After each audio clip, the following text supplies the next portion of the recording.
मी उपमुख्यमंत्र्याचा आभार मानून छाती ठोकून, कारण ते आत्ता झालंय. हे करत असताना जर हैदराबाद गॅजेट मध्ये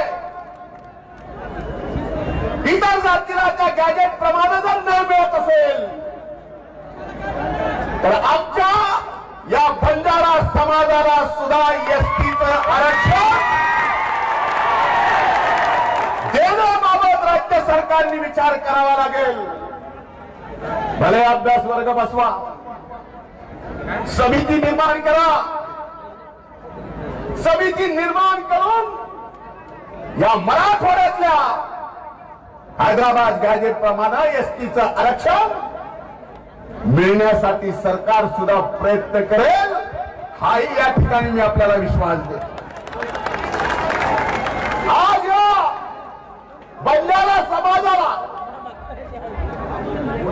तेलंगणात एसटी आहे, राजस्थानात एसटी आहे. काळकुटे साहेब आम्ही सुद्धा एसटीच आहे तिकडं.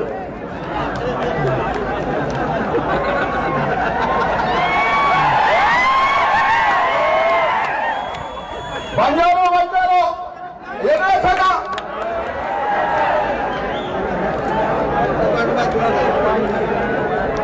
मग कर्नाटक मध्ये, राजस्थान मध्ये आणि इतर अनेक राज्यांमध्ये या गोरमाटी समाजाला एसटीचं आरक्षण असेल तर महाराष्ट्र सरकार सुद्धा या बाबतीत विचार करेल. आणि हा विचार करायला मी या ठिकाणी नक्कीच आपल्या सर्वांच्या सोबत आहे. हा माझा व्यक्तिगत लढा. माझ्यासारखा नशीबवान मीच आहे. राज्यमंत्री असतो तर या मोर्चाला येता आलं नसतं. आज मंत्री म्हणून येत आलं, पण नशीबवान यासाठी आहे या महाराष्ट्रातल्या छोट्याच्या छोट्या समाजाच्या आरक्षणापासून मराठा समाजाच्या, धनगर समाजाच्या आणि वेगवेगळ्या समाजाच्या सुद्धा आणि आज बंजारा समाजाच्या आरक्षणा सुद्धा लढाईला मला इथं उभं राहता येतं याच्यासारखं नशीब दुसरं कुठे असतं.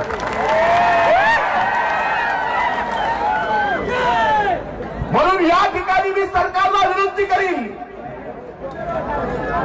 भलेही हैदराबाद गॅजेट मध्ये अनेक समाजाला अनेक वेगवेगळे आरक्षण आहेत. ते आरक्षण असताना सुद्धा या ठिकाणी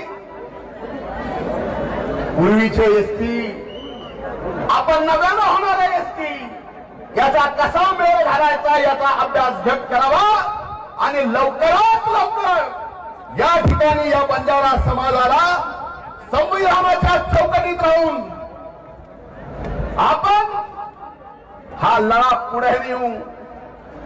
आणि गरज पडल्यावर गोरमाटी समाजाला आपल्याला सांगायची गरज म्हणून मी आपले बराच वेळ झाला बसणार, जास्त बोलायचं नाही. प्रत्येक मोर्चात, प्रत्येक संघर्षात मी तुमच्या सोबत. आता isakal.com आहे देशातील नंबर 1 ची मराठी न्यूज वेबसाईट. प्रत्येक अपडेटसाठी isakal.com ला नक्की भेट द्या.